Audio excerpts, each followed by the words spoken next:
Welcome to Covered in Pet Hair, a boozy web show for pet lovers on Pet Life Radio. I'm your host, Isabel Alvarez-Arata, and today I have the pleasure of having a drink and a chat with a dog trainer that considers himself an expert on the bitey end of the dog.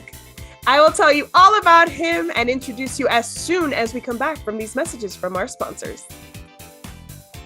Welcome back to Covered in Pet Hair. I'm your host, Isabel Alvarez-Arata, and today I have the pleasure of having a drink and a chat with a pet parent, a behaviorist. He's a dog trainer and an entrepreneur. He's an adventure seeker, a road tripper, a foodie, and a wine snob. He loves his craft beer and his coffee. He's a world traveler, a fitness fanatic, partner to Moira, who's also a veterinarian, and a specialist in separation anxiety. So we all know they're talking dogs at the dinner table. He's also dad to Cayenne, a high school human who I'm sure gives dad a run for his money. He is dog dad to Castaña, which means chestnut. In Spanish, she is a Chilean street dog. And he is cat dad to Renardo, who's also from Chile. He is a Chilean street cat. He, my guest, is host of The Bitey End of the Dog, a podcast all about dog aggression. He's the founder of aggressivedog.com. He's the foremost canine aggression expert. And his name is Michael Shikashio. Welcome, Michael. It's so great to have you on the show. I'm really excited to be here. And I got to say, that was the most enthusiastic introduction I've had in a long time. So thank you, Isabel. Of course. I mean, look at all of this these interesting facts about you. I love learning all these things about my guests. As you were going through that, it made me think about how much I'm like Chris Pockle, Dr. Chris Pockle, who you had on the show a couple of months ago or a little while back. He's sort of like my brother from another mother. So. Yes, I know. You guys are the dynamic duo. I love it. So Christopher Pockle, if you haven't seen his show, I'll put a link to it right here so that you can grab another drink and watch after this show. But actually, should I call you Mike or Michael? That sounds good. Mike is easier to say, so we'll go with that. All right, well, that's perfect. But before we go any further, I want to introduce our drinking game. So anybody participating in our drinking game tonight, anytime you hear this word, make sure you take a drink of whatever it is you're enjoying. But please be 21 and over to enjoy in the U.S. And please never drink and drive. Always drink responsibly. So what are you drinking tonight, Mike? I'm actually drinking Dogs and Boats, aptly named. It's this great IPA from a local company, Beard Brewing, which is local to Connecticut. And it's actually really good. They make all kinds of craft beers, but this one's like a double IPA. And I usually drink it in the summer, when I'm on a boat with my dog, aptly named. Nice. So nice. A dog and a boat. That's the life. So I hear you're from Mystic, Connecticut, which is like this beautiful, quaint little touristy town. I have a friend who was just there last week. How did you end up in Mystic, Connecticut? I'm originally from Rhode Island, and I kind of moved down south, if you want to call it that, about 30 miles. But it's a long way for a Rhode Islander to move that far. But Mystic is close to the casino, Foxwoods Casino, where I used to work. That was my previous career before I started working with dogs. So that's what kind of got me to move to Mystic. And here I am. I haven't moved away from Mystic yet, but looking for warmer weather. Oh, nice. So a move south is on the horizon. Well, I'm actually having a hot toddy today because as you can tell, I'm feeling a little sick. And of course, it's fall, winter, and the bugs are all around us. My kids are always bringing something home from school. So cheers to you. Thank you for being on the show, and forgive my terrible, terrible sounding voice, but we're going to get through this. You sound great. The radio voice is definitely still there. Thank you. I appreciate that so much. So I always start my show with a game, and I'm glad you told me to call you Mike, because the name of the game is Mike Unmuzzled. Love it. Let's do it. And basically, I'm just going to ask about you. We're going to talk about muzzles, but we're going to talk about muzzles in the second part of the show. This is all about Mike. And I want to ask you questions, but you got to, just like I did for Dr. Chris Pockle, you got to give me quick answers on this one. Are we ready to play? I'll do my best. Let's go. Awesome. All right. How long have you been training professionally? Almost 20 years. How long have you specialized in aggressive dogs? About 10 years. Who is your favorite TV trainer? Matt Beisner, because I'm good friends with Matt. Matt Beisner from Dog Impossible. Yes. There you go. All right. What is your biggest concern when taking on a new aggression client? Not getting my face bitten off. Are you ever scared of your dog training clients? No, because I make sure I put everything safely in place before I start working with them. Really important part of the job. What's the worst bite you've ever sustained, if any? I was bitten by a German Shepherd about 7 years ago, right on the leg. Got me on the thigh, wouldn't let go. Had to ask him politely to kind of release my leg, and he did. So thank you to that German Shepherd. That was a while ago, 7 years ago. I've only been bitten 3 times in my entire career, fortunately. Knock on wood. That's pretty good, because I was a pet sitter for 7 years full time. Then I was managing the business. And I think I got bit 3 times in that time. So you are obviously doing something right, because you're working with aggressive dogs and you've only had 3 bites. Yeah, I like my body parts, so I try to stay safe. Yes, you're smart. You go about it the right way. All right. Have you had aggressive dogs yourself? I've fostered a lot of aggressive dogs, and I have owned one tiny little terror. And yes, so the answer is yes. And those are the dogs that gave me a lot of experience. One of the best ways to learn is to have an aggressive dog in your home and to deal with all the management and having people come over and your own dogs and your kids. And yeah, it's an adventure. My goodness. It definitely takes a special person. I don't think that I would specialize in aggressive dogs. I think I'd be too scared. So good for you for making that your purpose and your mission. Okay, so this one's very, very simple to answer in 1 word or 2. I'm lying. It's really not. Is aggression genetic? Sometimes. Oh, look at that. Yeah, it's most of the time it's learned behavior, but it can be genetic because we've asked many different breeds to do different aggressive behaviors as part of their work. So if you look at livestock guarding dogs or protection dogs or guarding dogs, definitely it's part of their genetic tendencies. But it's always the individual dog, of course. But of course, if we're breeding for that, we sometimes will see it come out, just like we see a border collie herding sheep if we've been breeding border collies to do that. Right. Okay, so percentage-wise, how many pet dogs in the U.S. are aggressive or can be labeled aggressive? Is there a percentage out there? That's a great question. I think it's unfortunately increasing over the last couple of years, especially during the pandemic. But, I wish I could give a definitive number to that, which I can't. I think all dogs have the potential to display aggressive behavior if you push them enough, and because it's normal behavior. It's normal behavior if we push any animal, including humans, to do something, or if we threaten them enough, you're going to respond aggressively at some point, right? Somebody's threatening your kids, what are you going to do? Oh, yeah. You're probably going to pull out Mama Bear and be aggressive towards whoever's threatening your kids, and dogs are very much the same. Aggression is normal behavior. So really, we could increase the percentage if we start doing awful things to dogs, which of course I'm not recommending, but right.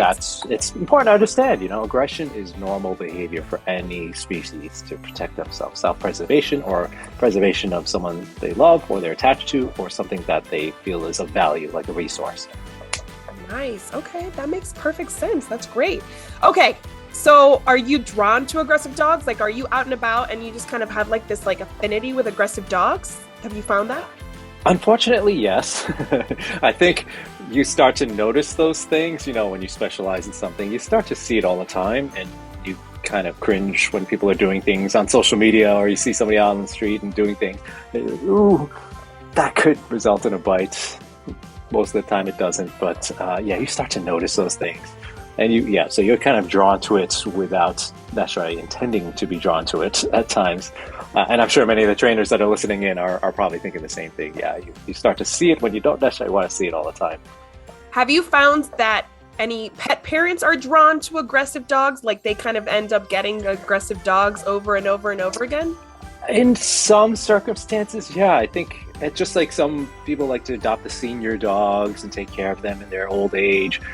Some people, are drawn to more sport dogs. And I do find a small segment of people are kind of like the aggression cases, but that's a very small percentage because most of the time it's if you've lived with one, the last thing you want to do is have another one like that.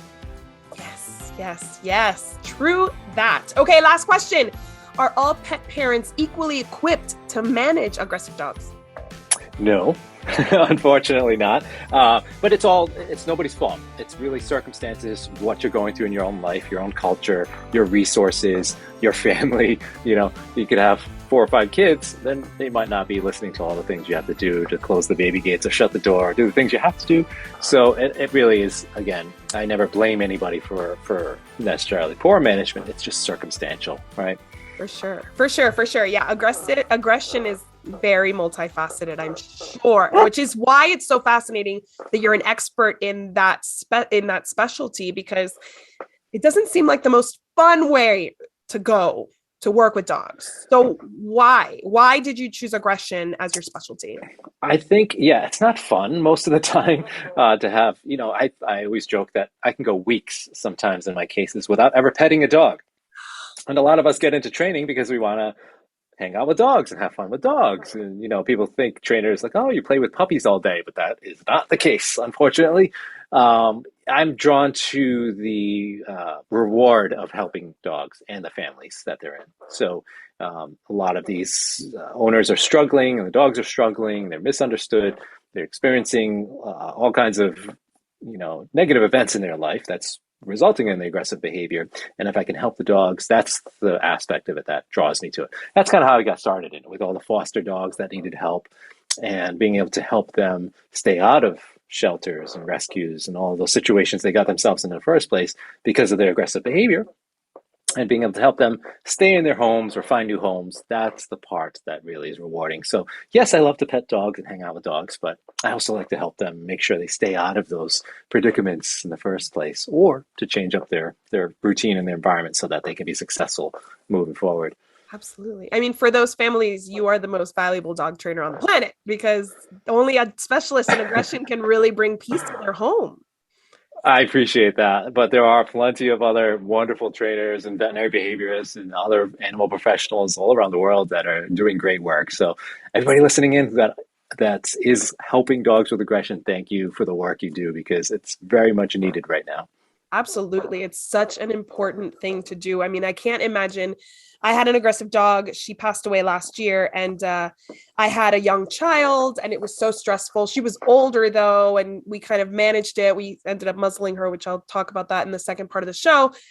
But I can't imagine having just adopted her and having children and looking forward 12 years and saying, I have to deal with this for 12 years. I don't know how people manage that without an expert like you.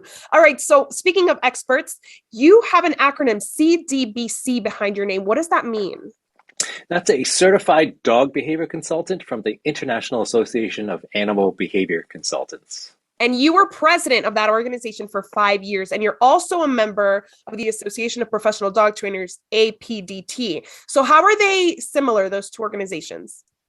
They're very much like sister organizations. APDT has a much larger member base because they also focus on dog trainers working in different formats like group classes and obedience trials and those kind of things. Whereas the IWBC focuses on behavior consulting, so problem behaviors in dogs, cats, parrots, horses, and working animals. And shelter division now as well. So they are mostly focused on when things are going sort of off with the dogs or the cats or the other animals. Whereas APDT also does that, but they are more focused kind of on the big umbrella of dog trainers. Dogs specifically. Okay. Mm-hmm. All right. So I have to take a break, but I want to talk more about, like I said, muzzling. But we need to take a break, listen to our sponsors, and then we'll be right back. So sit tight. Welcome back to Covered in Pet Hair. I'm your host, Isabel Alvarez-Arada, and today I have the pleasure of speaking to Michael Shikashio, who is an expert in canine aggression, who loves to help families find peace with their dogs and manage their situations, which can be completely daunting.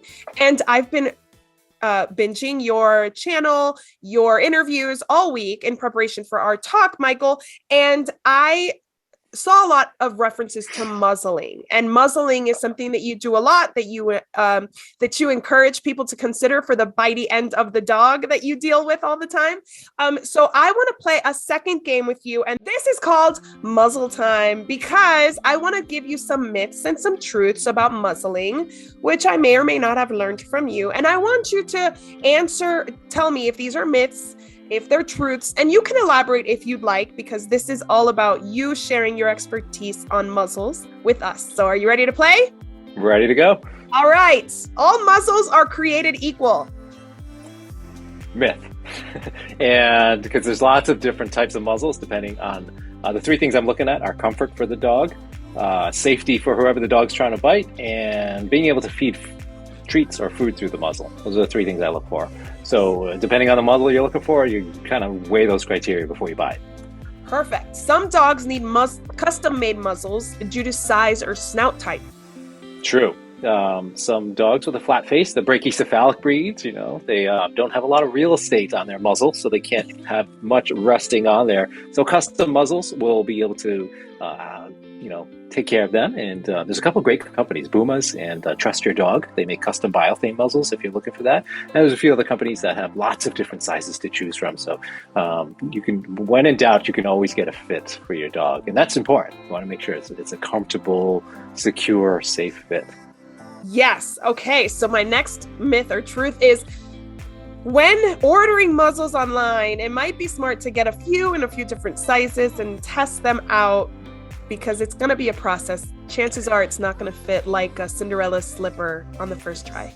True. Just like a pair of jeans you'd order online, you kind of want to order a few different pairs. Now, jeans aren't quite as a necessary thing for safety as muzzles are, and their muzzles are a lot cheaper most of the time than a pair of designer jeans. So, it's easier just to order a few different kinds, see which ones fit, and send the others back if that's possible to do so. Most companies are just fine with doing that. So, I always recommend that because then you don't have to send that one back, wait for the other one to get there, because you want to be acclimating the muzzle in the meantime, getting the dog comfortable wearing it. And so, I always say get a couple different kinds. But for the trainers listening in, make sure you're bringing a few different kinds. That way, if you're going in person, that way the client can try a few different sizes to see what fits, and then you can maybe even sell them that muzzle if that's what you're doing. So awesome. Yeah. Yes, revenue stream. I love it. Okay, so dogs hate wearing muzzles. Sometimes.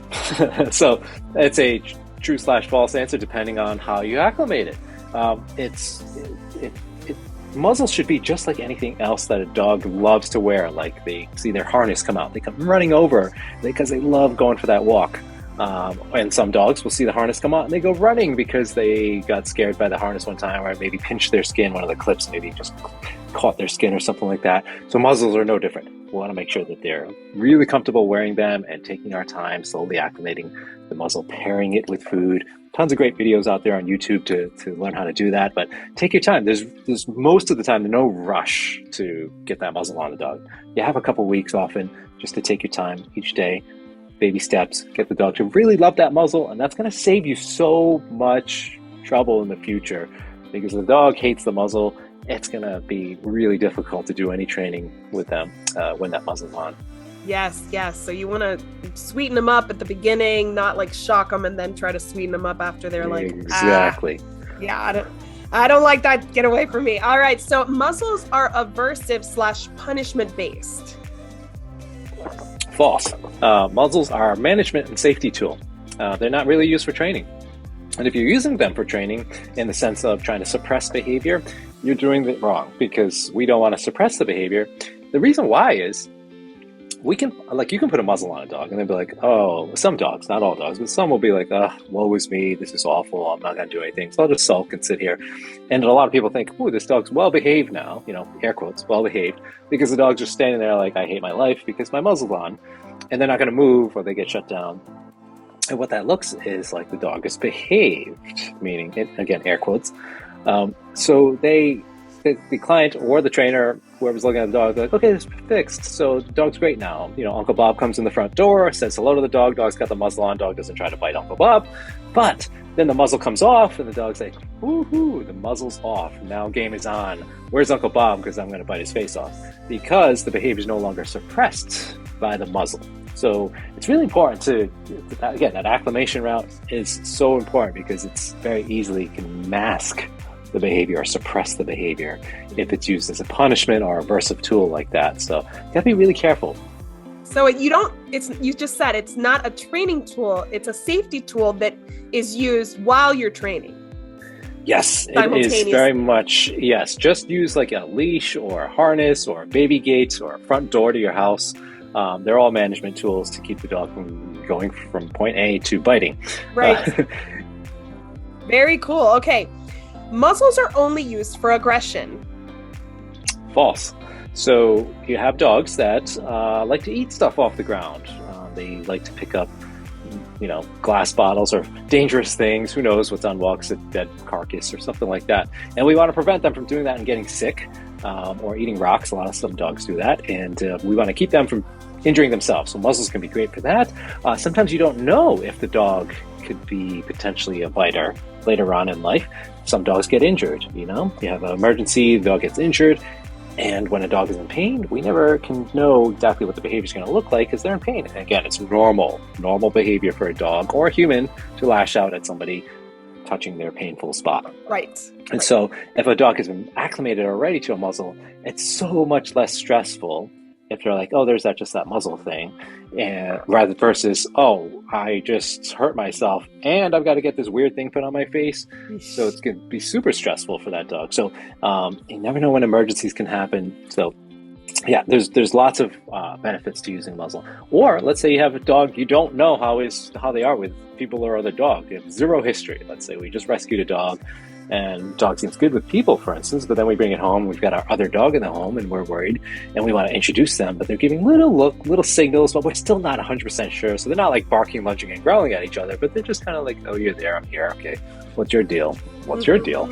And then we want to get them together, but we want to do it safely. So we acclimate the new dog to a muzzle over time. And then after a week or two of settling into the new home, then we introduce the dogs with a muzzle that the dog's like totally fine wearing. And then introduce the dogs just for safety. And if they get along, great. No need for the muzzle. But it's that safety layer to protect your current dog or dogs. And it can be very, very useful for that aspect as well. So not just for dogs that have already been. Yes. Been there, done that. I had 2 female dogs that we acclimated together and they were all great and fine. And then month 2, they went at it over my husband. They were resource guarding my husband and it came out of nowhere. And this was one of the dogs is the dog that I waited way too long to muzzle. So yes, definitely when introducing new dogs, that's a good skill to have. Last question, training a dog to accept a muzzle takes forever. Sometimes. Okay. It depends on the history. Most of the time, it's a very quick process. Within 2 weeks, most dogs are going to be fine. Some dogs I've had within 2 minutes be completely fine with the muzzle. It all depends on the dog. Just like people are getting used to new pair of shoes or something that they're breaking in. Some people can just throw on a new pair of shoes and they're off and running because they have no issues. Look at my girlfriend, Moira. She's like, can throw on any pair. She wears like those shoes that have no padding at all. Like she wants to be like one of those barefoot, like yes. cave women that just runs around. I'm the total opposite. I need like cushion. I need to be like walking on the moon with like pillows under my feet because I cannot get used to like hard shoes. It takes me a long time. So each dog is going to be different. It could take a long time. Most dogs, generally within 2 weeks, are going to be fine. However, again, if you go with that, just slapping a muzzle on a dog, guess what's going to happen? They're going to like, I hate this thing. And then if you try to go back to taking the nice slow route, the acclimation route, that dog's like, this is horrible. I remember that. This thing is horrible. So it's going to actually take you much longer in those cases. So it's always better to just take your time, learn how to do it correctly, and avoid so many problems later on.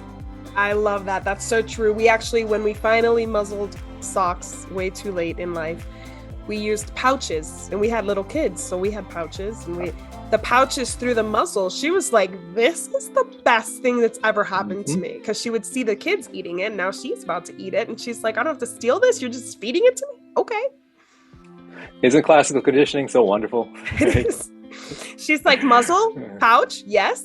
All right, so you work mostly with families that have aggressive dogs. So when you say like, let's muzzle your dog, do you find that because of their situation, they're more accepting of a muzzle than maybe the general population? It depends on it's another it depends question. I think it really depends on the client and their perception of muzzles. There's a lot of misconceptions as we were just going through all the myths and the truths about muzzles, and a lot of clients have their own perceptions about it. And a lot of them like, oh, I don't know, that's like awful. Isn't that mean? Doesn't that like hold their mouth shut? Or doesn't it? They're going to look like Hannibal Lecter. Nobody's going to want to talk to my dog. And so there's a lot of stigmas around the muzzle. And so sometimes I get that. But my argument always is that, or the way I convince them, is that it's way cheaper to buy a muzzle than it is to settle a dog bite lawsuit. Especially in the 1000. United States, Mhm. it's that the average dog bite lawsuit is it multiplies every single year. I look at it in terms of they release the statistics the insurance agencies do in terms of the average dog bite litigation lawsuit. It was like 18,000 like 5 years ago. It's up to like multiple, much more than that now. And when you look at it, that's the average dog bite lawsuit. And the thing is, most dog bites, the attorneys jump all over them because it's so easy. It's like it's always the dog's fault basically. Right. And when it comes to the legal stuff, and so at least most of the time, Hmm. and so it's just so much cheaper to get the muzzle to avoid those issues, and you avoid getting your dog into trouble, like doggy jail or quarantine or animal control, getting involved and issuing orders that you might not agree with, and so it's much safer and just again so many benefits. And when I start talking about those things, most clients are totally on board. I would say 99% of the clients I've had that I've talked about muzzle, I've been able to convince one way or another. So Nice. I've kind of I've developed these scripts over time to help convince clients like why a muzzle is so important. That's so funny because I come from a super risk averse family. So like, I mean, the second a dog even shows a little snarl, they're like, what can we do to prevent anything worse? But it's funny to me that somebody going to an aggression expert for a dog that may already have a bite history has any kind of hesitation. I would be like, teach me how, where is it? Which one do I buy? Tell me everything. I'm getting it right now. But everybody, like you said, is different. Yeah, most of my clients are like that. They're like, just show me what to do because this is not safe. I can't live with this anymore. But you get, sometimes, and it's understandable because again, we're just a product of the stigmas that we Right. hear about things, right? And so you just have to dispel those myths. And most of the time, people are like, oh, that totally makes sense, right? I Yes. don't want to get sued. I don't want my dog to end up in doggy jail, and And you it don't want all to it all get, works out. you don't want your kid or your grandkid or your friend's kid or your dog or whomever to end up being the next bite that really convinces you that a muzzle is necessary or causes all that trouble. So, on the other side of the token, should muzzling be something like crate training, where it's a skill we teach all dogs at some point in their lives? It would be nice because again, there's you never know when a dog's going to need a muzzle. Most of the time, the vast majority of dogs, they're not going to bite. The dogs put up with a lot from us humans, right? So they don't bite miraculously most of the time, and but you never know. And it's just a good idea to have that, just like crate training. Mm-hmm. You never know. Most dogs may never need a crate, and there's some countries they don't even use crates. However, there's emergencies. You never know. Veterinary visit, for instance, that they have to stay overnight. Maybe they have to stay in a crate, or an emergency, or you have to transport your dog, or you're evacuated from a certain area, or you decide to go into dog sports and do dog trials, and you have to crate your dog. All those things are really beneficial. So I wish we would move away from sit down, stay, come, heel to let's teach the dogs how to love vet visits. Let's teach them how to wear muzzle for emergencies. Let's teach them to socialize well with people and other dogs and not worry about sit down, stay, come, heel all the time, right? Yes, teach them skills that actually help them in life. We're doing that with kids now too, right? We're doing that more so with children where we're like, let's teach them how to process their emotions rather than teach them how to like, follow, execute directions that, they may not be comfortable with or not know why they're doing them. So I agree. Like, let's do that for everybody. Let's teach them skills that'll help them in the long run. So what dogs should not be muzzled? Is there, like with everything, exceptions to who it's best for? I think it's more what situations versus Okay. what dogs. There's plenty of dogs that don't need to be muzzled, even the ones that have a significant history of aggression, even high level bite histories. They don't need to be muzzled in their home if they've never bitten their owner, and so it's situational. Certainly, if Uncle Bob comes over and Uncle Bob's been bitten before, we're going to need that muzzle.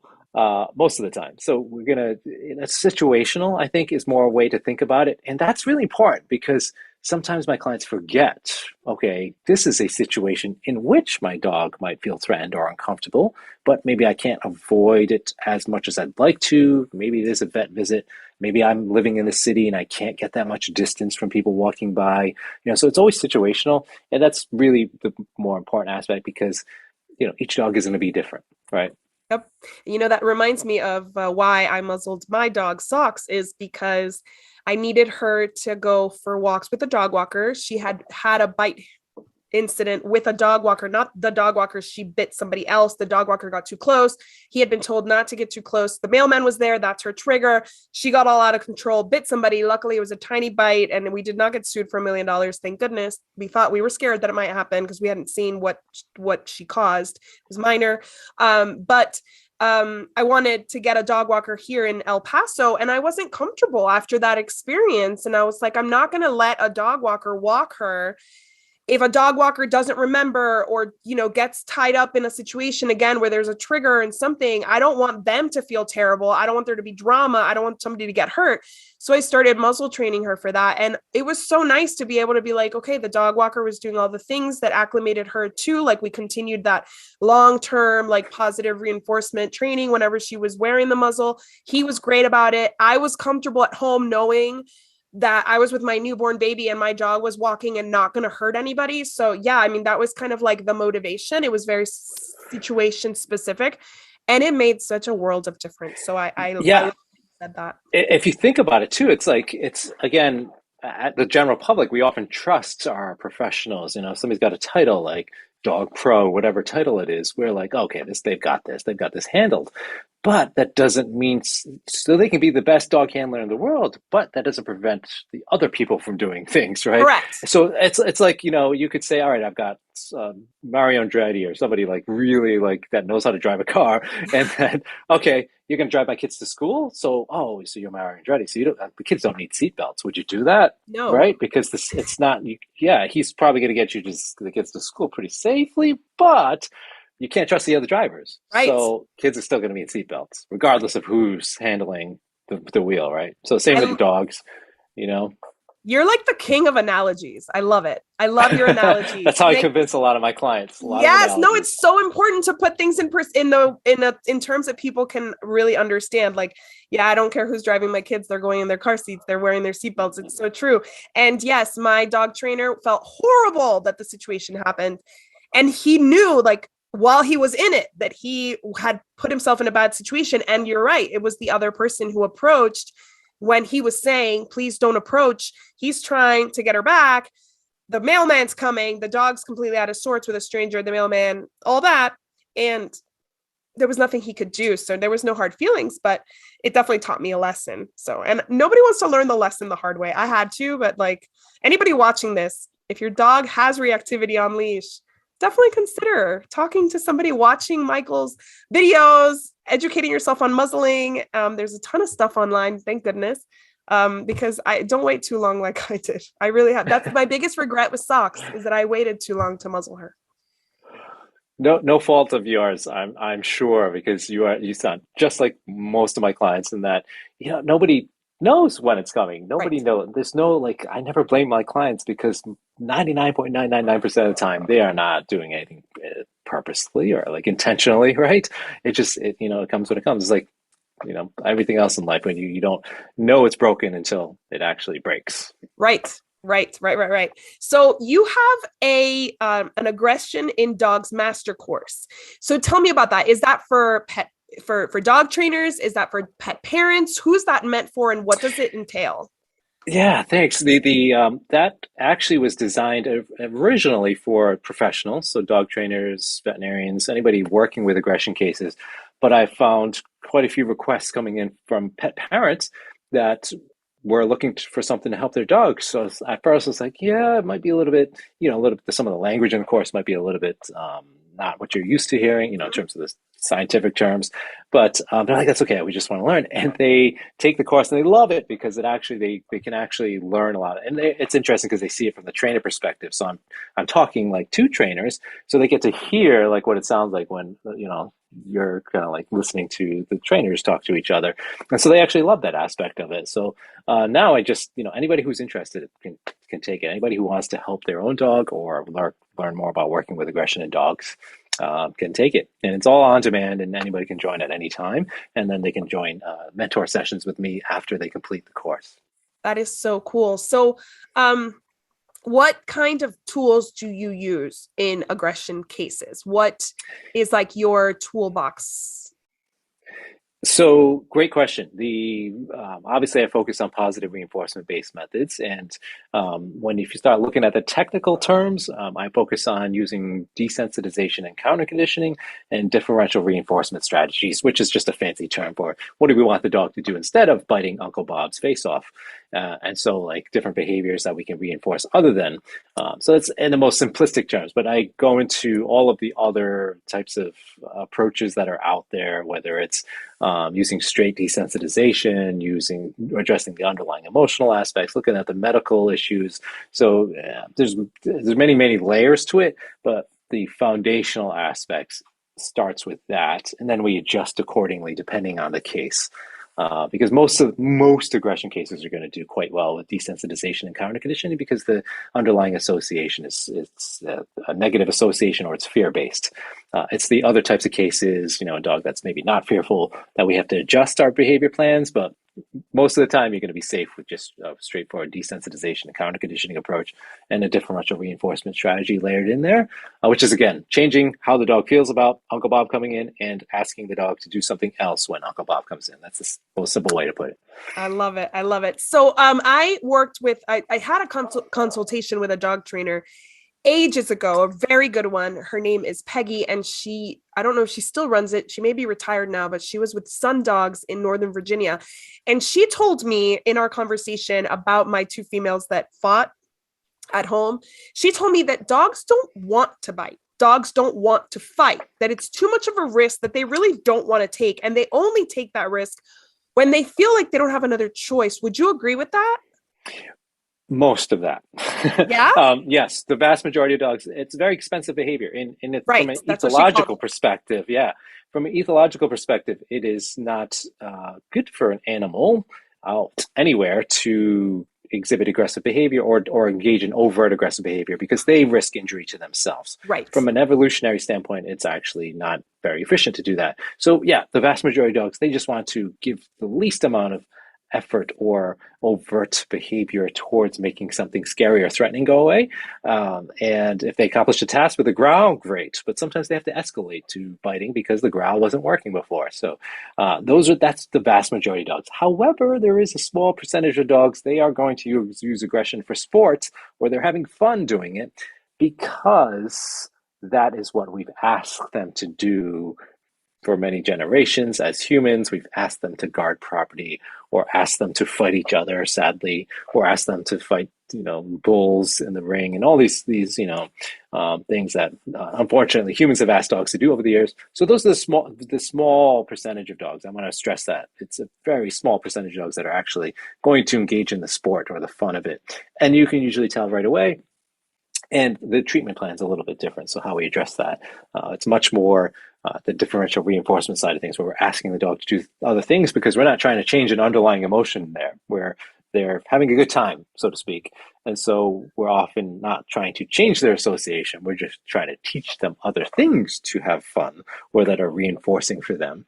So again, small percentage of cases, I don't want anybody to think like, oh my gosh, I've got that type of dog. It is not common at all. And in the case, like for instance, your dogs you were just talking about there, it sounds like just typical competition over something of value, your husband. So that can happen, and it happens often in my cases. Yes. Resource guarding is really a big deal, and it's pretty common. Mm-hmm. So yeah, it's something that probably gets ignored until it escalates, and then they come to you. It's the number one reason for dogs to have conflicts in the home: resource guarding or competition over something they find of value, whether it's food, toys, resting spots, or people. Do you find that, and I believe science may have answered this in a way. I just noticed that my kids messed with my covered in pet hair. Did you see this? The job. It does the job. I just realized looking back, I have to check my set more often. Okay, but this is actually a very important question. Do you find that people who have worked with aversives and punishment-based training encourage aggression? I don't think anybody's really getting into it using aversive, saying, I want the dog to be more aggressive, because that would actually be the antithesis to what they're trying to do, is trying to help the dog. But that being said, the issue with, of course, with punishers is that you have the risk of potential fallout or side effects where you're not really addressing the underlying emotion or motivation, and emotions drive behavior. So if we don't address that, we're not going to necessarily address what's fueling that, right? It's all that gas and that engine that is fueling the aggressive behavior. We can put the brakes on and we're going to stop the behavior for a moment using an aversive or a punisher, but that engine and that gas is still running, and eventually those brakes are going to give way and somebody's going to get bitten. So yeah, and again, no fault of any. I'm not blaming anybody or criticizing anybody. I'm a crossover trainer myself. I used to use punishers and aversives. I'm very familiar with all the different tools to do that, and it works on paper or at face value at first, and then you start seeing enough cases where, okay, it works until it doesn't, and then the dog resorts back to it because I haven't addressed how that dog feels about Uncle Bob coming in the home. I want that dog to really look forward to Uncle Bob coming home rather than I'm just going to be punished for growling at Uncle Bob, but I still hate Uncle Bob. Right. So, well, does it inevitably make it worse, or could it make it worse? Using aversives? Mm-hmm. Absolutely. Yep. Because what can happen is the opposite of what, let's say we've got Uncle Bob coming in and throwing treats at the dog. Sometimes, a lot of times, the dog's going to be like, this guy's not so bad after all, because every time Uncle Bob shows up, I'm getting steak. All right, come on in, Uncle Bob. You're okay with the family. So you get that association built. But what if the opposite happens? Every time Uncle Bob comes in, somebody is punishing the dog, whether it's, correcting the dog on a collar or throwing something at the dog or whatever method is used to suppress the growling and lunging at scary Uncle Bob. The dog's going to be like, okay, I won't growl or lunge because I'm going to get punished for it. But how's the dog feeling about Uncle Bob? Uncle Bob's going to be like, every time Uncle Bob comes over, something bad happens to me. I'm going to get something thrown at me or something scary is going to happen. So we're doing the exact opposite of what we're trying to do, is trying to make the dog feel better about Uncle Bob. So that's why that's the risk of it. It can work. Sure. You can get dogs to stop doing anything if you have the right aversive. You just won't be addressing the underlying emotion, and sometimes you're going to make it worse. Yeah, that's a scary part of it, where you think it's working and then you see that it failed you entirely. So tell us how our audience can learn more about you, Mike, if they haven't heard about you, which I'm sure so many of our viewers have. So how do they find out more about you and your programs? I appreciate that.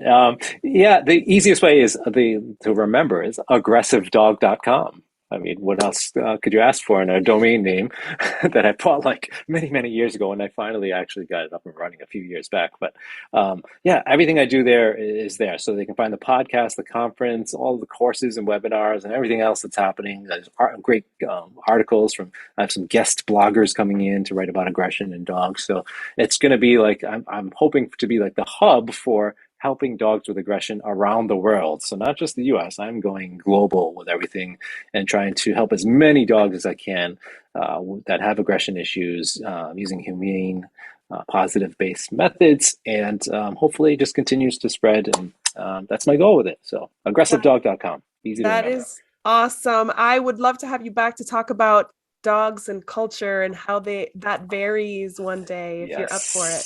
Stay tuned. I've got some exciting things in the works for that particular topic. So I'm fascinating, truly, because we have to change the perspective of a lot of cultures before we can really change the outcomes for the dogs there, right? Absolutely. Yes. There's a lot of things that we can learn from each other. That's true. Very much so. Well, I just want to propose a toast to you for all of the wonderful work you do for all of those aggressive dogs and families dealing with that. Here's to you. Cheers. Thanks for being a guest on my show. Thank you so much. My pleasure. Cheers. I also want to propose a toast to our executive producer, Mark Winter, for making this show possible, And to our viewers on YouTube and our listeners on Pet Life Radio, thank you for spending your time with us. Here's to a life covered in pet hair, because there's no better way to live. Cheers! To learn more about Covered in Pet Hair, please visit coveredinpethair.com or petliferadio.com. Thanks for watching, and we'll see you next time.